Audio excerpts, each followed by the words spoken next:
যুগ যুগ ধরে এটা আমরা আমাদের পূর্বপুরুষরা করে আসছে, তাদের থেকেই আমরা আস্তে আস্তে পেয়ে আসছি।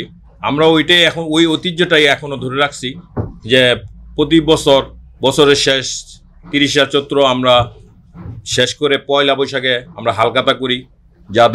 যাদের সাথে আমরা ব্যবসা করি তাদের থেকে আমরা টাকাগুলি, আগের টাকাগুলি 15 টাকা হিসাবগুলি আমরা নিয়ে আবার তাদের কাছে নতুন করে মাল বিক্রি করি।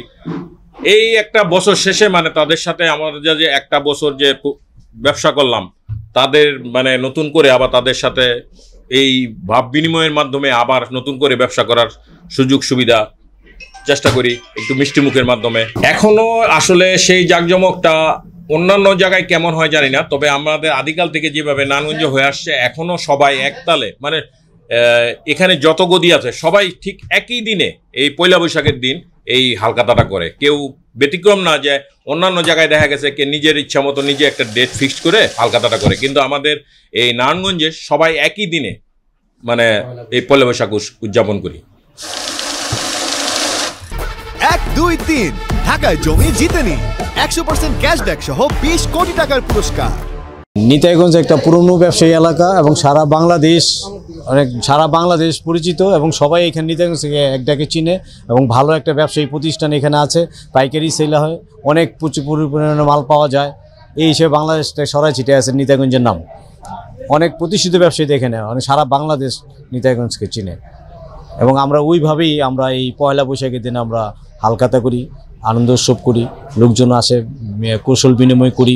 আগে থেকে চলে আসছে অবশ্য মানে হালখাতা, নতুন খাতা, নতুনভাবে নতুন বছরটাকে শুরু করা, আমাদের সিদ্ধিদাতা গণেশ পূজার মাধ্যমে নতুন খাতা হালখাতা করা, তারপর পার্টিপত্র যারা আছে তাদের সাথে নতুন করে একটা সুসম্পর্ক তৈরি করা, লেনদেন, পুরনো লেনদেন আগের মতো এখন আর কেউ দেয় না, টাকা আটকানোই থাকে, কিন্তু আগে যেরকম পরিশোধ করতো, কিন্তু তারপরও একটা মিষ্টি মুখ বা মিষ্টি খাওয়া দাওয়ার মাধ্যমে একটা নতুন করে সম্পর্ক দৃঢ়তা তৈরি করা, এই আর চলে আসছে, চলতেছে নতুনভাবে প্রত্যয় একটা যে হ্যাঁ ঠিক আছে আবার ভালো মতো ব্যবসা হবে, সে আশায় আসলে দিন গোনা আর কি।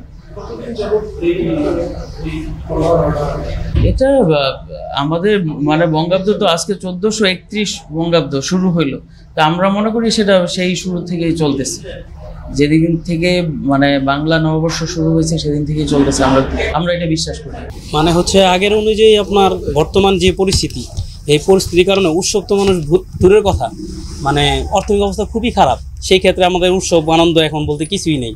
আর আমরা আগে হালখাতা অনুযায়ী যেই হালখাতা করতাম আপনার বেশিরভাগই হয়তো বাকি বারটা যাই থাকতো, বেশিরভাগই এখন কাস্টমার ওরকমভাবে আসে না বা হালখাতা করে না, কারণ আগে পরে মনে করেন লাখখানি টাকা বাকি থাকলে অন্তত 50% টাকা তুলে আসতো, হালখাতা করতো, বা ওই হালখাতাটা আমাদের খুশিও লাগতো, কাস্টমারদের কিছু ফিডব্যাক ভালো দিতে পারতাম। কিন্তু ওই অনুযায়ী অবস্থিতি মানে বর্তমান অবস্থার কারণে খুবই খারাপ অবস্থা, অর্থনৈতিক অবস্থা খারাপ, সেই ক্ষেত্রে আমাদের বেচা কিনাও খারাপ, আর আমরা যাদের সাথে হালখাতা করতাম তাদের অবস্থাও খারাপ।